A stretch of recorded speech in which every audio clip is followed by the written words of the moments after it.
Hey Nerd Fam, and welcome back to Just Us, the cozy corner of Couple of Nerds universe where we get real about games, life, and everything in between. Tonight we're diving into our search for the perfect co-op game and how Project Zomboid, with the amazing Harvest PvE community, finally checked all of those boxes for us. Oh yeah, from toxic lobbies to ghost town guilds, we've seen it all, but this one feels like home. So let's get into it. Obviously, if you've been following us, and especially if you've been watching our Just Us, You Heard It From Us live show, we have gone into a new crazy fandom of Project Zomboid. Oh, it's been so much fun. It's been a crazy wild ride. We got roped into a faction that grew bigger than we even imagined. So. Oh, yeah. And it's tough, too, because... we get this a lot and a lot of jokes and I try to remind D&D a lot. We are a couple that games together, and that seems to be something very rare amongst a lot of people. Yeah, and I get that. Not everybody shares the same hobbies, Yeah, and even then, it's like it's another microcosm because within the video game community, there's so many genres, styles, types, gameplay that your friend or partner or spouse might like sports games, but you like racing games. Right. So even finding the fact that you like maybe the same type of games is a whole nother object that you have to get over. Very much so. We really did try to find one that would fit. Yeah. We went through a bunch. I think you introduced me to Borderlands. That was a great game. Yeah, right? Like, it's like, I think most of it was always like, let's find couch co-op. And, but then I think there's the thing with couch co-op is that it is kind of basic. A little bit, right? It was just the story. We got through the story, and it was great because I got to play. I got to play with a partner. It was really awesome. But then there was nothing more. Right. There was no community. There were no guilds. Nothing else to do. Right. Yeah. And so like we then moved on, and a big chunk of our life, especially our early marriage, we were playing like Final Fantasy 14. Like we went and jumped into the MMO, bucket, and we played for a good 3 or 4 or 5 years. Quite a lot, and then. During the pandemic, that was a big part of our lives as well. Right. So it was years of our life where we were part of a vibrant community on the original server for Final Fantasy 14. So that also carried a little bit of like a badge of honor. So it was a great experience. It just, it stopped after a while. The people move on. The guilds kind of die down. I think, too, I think another thing with that is that idea of, like, the repetitive cycle was really got bogged down. Because when it was the early, like, getting to the max level and finding the new things, it's great. But when it becomes, which if you're, an MMO player with your daily grinds, where every day you log in, you do the same 5 quests over, you log out. Then you do the same dungeons, you log out. Okay, you're done for the week. Now you can't gain anything till next week. Yeah. And so there's that nothing left to do. Killed the game for us because it really just became, you're just logging in to check out boxes and make sure, your home, your digital real estate is still yours. So we tried to find more of like the, more closed, like, multiplayer systems instead of it being open to millions of players online. We tried maybe looking for smaller games that had smaller lobbies of maybe 30 to 40 players. So we tried things like Conan Exiles, Worm Online. That is great. It's such a crazy game because it looks like trash. Like it has the graphical settings of like EverQuest online, and but it's such a great game with the mechanics and the depth and the kind of essentially you can do anything. But that again was another one where it was such a vast world and it was too small. Yeah. There was maybe 4 or 5 people that would log on once in a blue moon, and we would be lucky to see or hear from anyone besides us. Because imagine 3 people, but across this whole world that everyone's living in and is setting up bases in, but not everybody's logging in at once. And then, it was kind of scarce to see people around. It was kind of a shock sometimes when we did. It was like, oh, what are you up to? What do you want? Right? Because you're just not used to it. Yeah, and that's the thing, too, where it's like, okay, then we had the opposite problem with, like, Worm Online, where we were dealing with, like, griefers. That was, like, our first introduction of, like, multiplayer griefing, where, we come in and all of a sudden there's walls around our base that we can't escape. Or you log into a server and it's designed to where if you're a new player, it's impossible for you to get out of the main starting place. So essentially, the higher level people have essentially stopped any players from ever joining that server without technically cheating. It's so heartbreaking, right? Because you think for multiplayer, you want people to play, supposedly. But I guess not in some cases. And so it turns us off from those kinds of games. And it was really tough to try and get back into a multiplayer game and try it there. Like, I know you tried Marvel Rivals for a long time, and that was really good for a while. And it kind of sucks because that was more fast-paced that you're not necessarily a big fan of. Like, you kind of were like, oh, maybe I'll try it. But even I knew it was like, this quite isn't the game for you. Like, this wasn't something that you were going to enjoy on a daily basis. Like, it's not the same, I get it, but it's a little bit like League of Legends, and I've been there, done that, and I don't want to do it again. Right, and it's the same thing with, like, Palia, right? We found that together. I think I found... But it was for me, way too... relaxed. Like, vanilla. Like, there's no real combat, everybody's peace and love, and it's very, just, like, plushy-centric and that. And don't get me wrong, cool game and all that, but I knew that I wasn't going to be able to play that game all the time because I'm not rushing to, go play cards. There's no goal. Yeah, it's not really for me if it's only just about building your home and that's it. Oh yeah, and then it is community driven, Polya, but we did run into issues with people getting upset that certain players weren't playing the right way. Yeah, with like the mining mechanics. Yeah, so every community does get its little bit of toxicity here and there, and it kind of takes a little bit of the fun out of a game that's already pretty relaxed.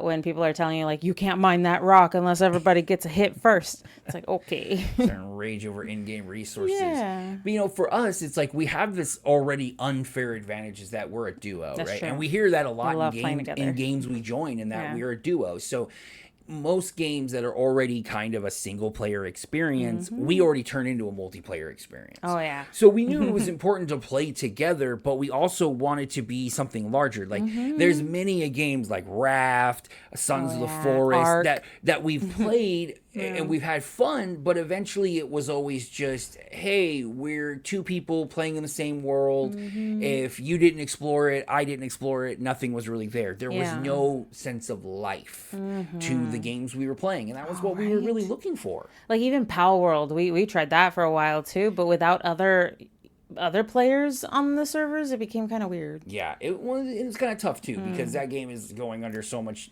things that are happening to it that you don't even know. But for us, it was always like the community. We've always been really desperate for a sense, not only a sense of a belonging, but just some people that you can go when you're relaxing and just kind of have conversations. Like we're hardcore introverts, obviously. Super. Like we're also not looking to spend hours just talking nonstop on a microphone either. Or going out to some place to hang out. I just can't. So finding places where you can find that is great. And like we've experienced like a little bit of everything. So like Worm Online was a big European presence. Oh yeah. So we were like one of the few Americans even playing it. So that was really a big thing was us was like time zones. So like even if we liked the people we played with, their morning is our night and their night is our morning. So it was always difficult unless they stayed up late or we stayed up late. We were never going to run into each other, right? And that was a big problem with that.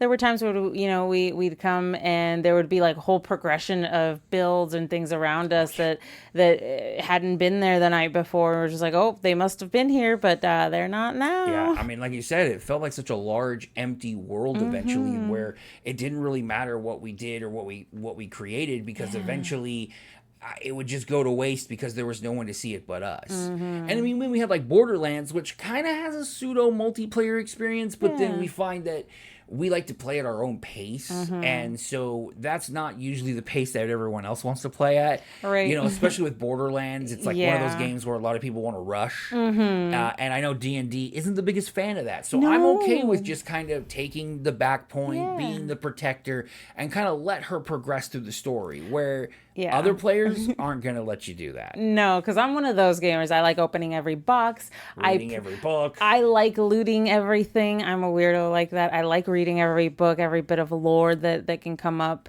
I just like it because it immerses me more into the world. And so not every player is interested in running you through that and taking all that time just to read stuff. Right. And so what we, the biggest and I think the closest one we found, and this was really funny, was us playing Final Fantasy 14, right?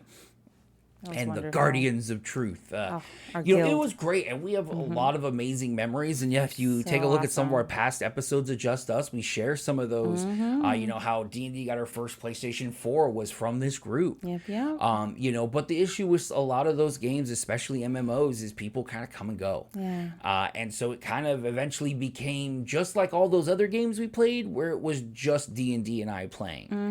And that's tough because, it is something where I think it's that thing where you can log in and you can see like how many days it's been since someone else has logged in. And you can just kind of really see, okay, it's been 350 days since that person's played the game. Like, to that person's life, that game could be essentially nothing anymore, right? And so it's really tough. And I know for you, we're getting on this really weird precipice of potentially losing our digital property and real estate. Yeah, we still keep it up. It's still a really big part of our lives just because we spent so much time in Eorzea. We still keep up our properties there. We log in every time there's a demolition notice or anytime there's anything like that, and we make sure to keep it. I think just because it was so impactful. But it is kind of sad every time we do, and we log on and we check. And it's different when it's not, it's like double digits. But when it's, like you said, the triple digits, that's so tough. Yeah, and it's so rough, too, because you really see these people as like family and warriors that you went into battle with. And so then when you kind of know, okay, they kind of moved on and you kind of hope to see each other. And even we've become those players. I mean, we log in every couple of months. And a lot of times I just log in, I go make sure we keep our base and I log out. And so it's tough, right? And so the other thing is like, it's hard if one of us is getting more out of the game out of the other. So for Final Fantasy, there was this whole base building house thing, but it really wasn't my jam per se. Yeah, it was more of my thing. I spent millions of gil, collating furniture, getting everything ready, making sure that it all looked cohesive. It really made me feel like an interior decorator, so I loved working on it. But it really was just like a me project. DM Eguile wanted to go on raids and all the fun stuff, or do his dailies for his crafting. Like, that was super cool. And I know he was super like into making sure it was all done because he wanted to be like all the highest levels. It's an achievement when you get to the end game to do that. So there were just different goals, and it did fill for a while the niche for both of us in that aspect. Oh, totally. But when you've done most of everything, and then the things that are left aren't as engaging, it does get tough. Yeah, and that was, us too. And really what ended up happening is we also started playing Dungeons & Dragons. That's and true. So we also had another in-house community. But I think we were always missing kind of that online community because we, even during when we've been doing actively Dungeons & Dragons, we've always found time to play various games and other stuff to have fun. So it's definitely something we had been looking at. And it's strange because it came from just watching YouTube to start off with, and that's always what's really funny.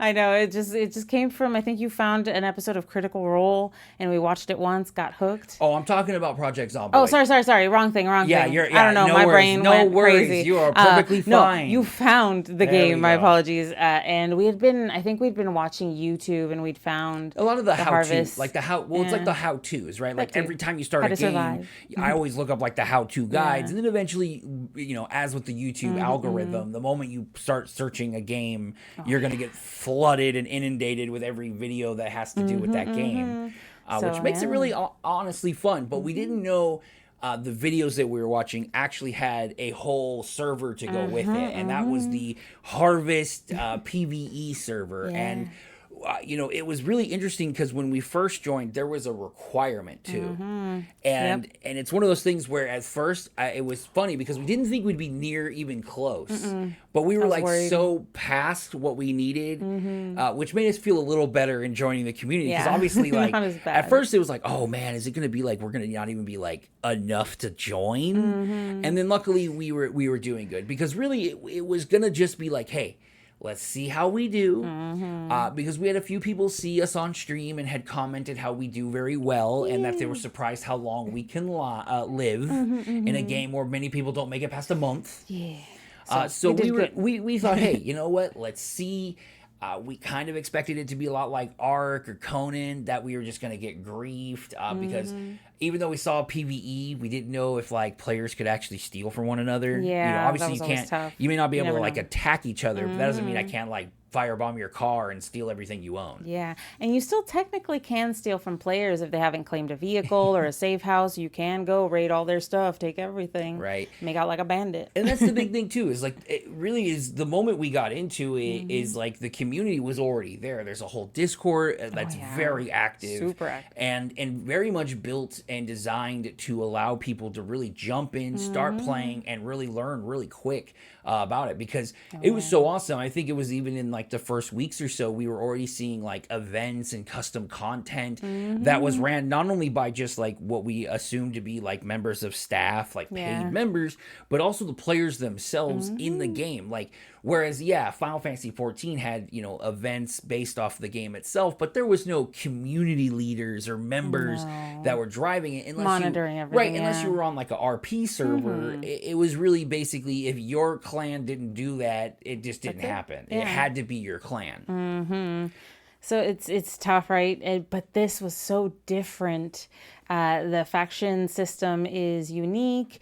There's no limit to players, where I think there is one in Final Fantasy 14. I think there's a certain limit. I mean, it only really happened. I mean, When in you get terms to of really limits, big. like I mean, there are. I mean, obviously, Zomboid has only 100. True. You can't go. We can't too go past ham. 100. But I think comparing it to Final Fantasy is not even a good point, pin because you can drop. add like hundreds of players. I mean, they have to That's a add good point. extra servers in 14 to allow people to play. Zomboid, our Project Zomboid server is just a one server. Who knows? Maybe eventually we'll grow super big. Well, I mean, I think that even shows too how different it is because typically servers are only 32.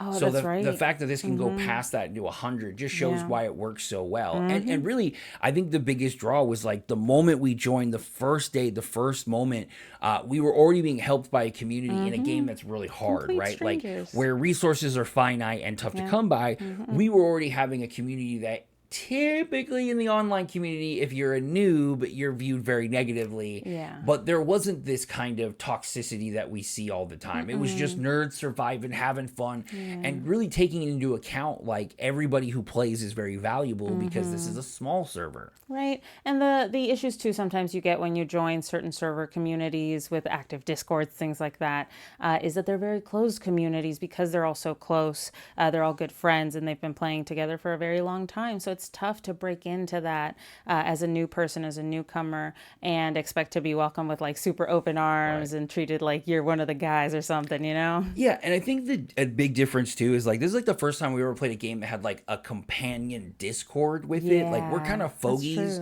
when it comes to some of these things. And so like really playing a game that also had a Discord community where everything, all the information, looking for groups, which is actually how we ended up finding the group we're in now, the agency, was just off of a looking for group post in that server. And that was actually how we found like the first bit of help, got ourselves started, that we probably wouldn't have had if we would have just done kind of the normal metrics of the game, which is like, okay, get yourself a safe house, bunker down, and just play the game. No, it totally changed how much we experienced and how much we felt included into the server because it was so crazy. I think like, we got a car, then we lost it while trying to find the faction. While looking for them, another group of guys just happened to clear out the car and were just actively asking whose it was.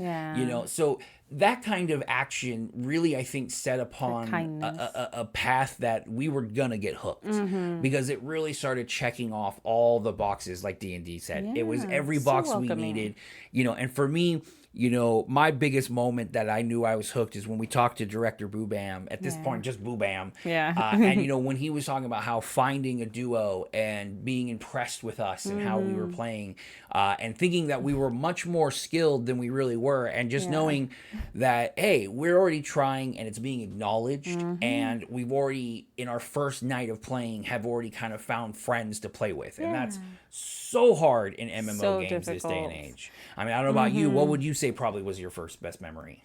Oh, the first best memory? That was interesting. That's probably the first time that I met everyone, and they all called me base mom. Yeah. And that's kind of became my role. I made sure everybody got fed, made sure their clothes were ready, things like that. I made sure to get my tailoring up really fast, cooking up so that I could make sure everyone was taken care of.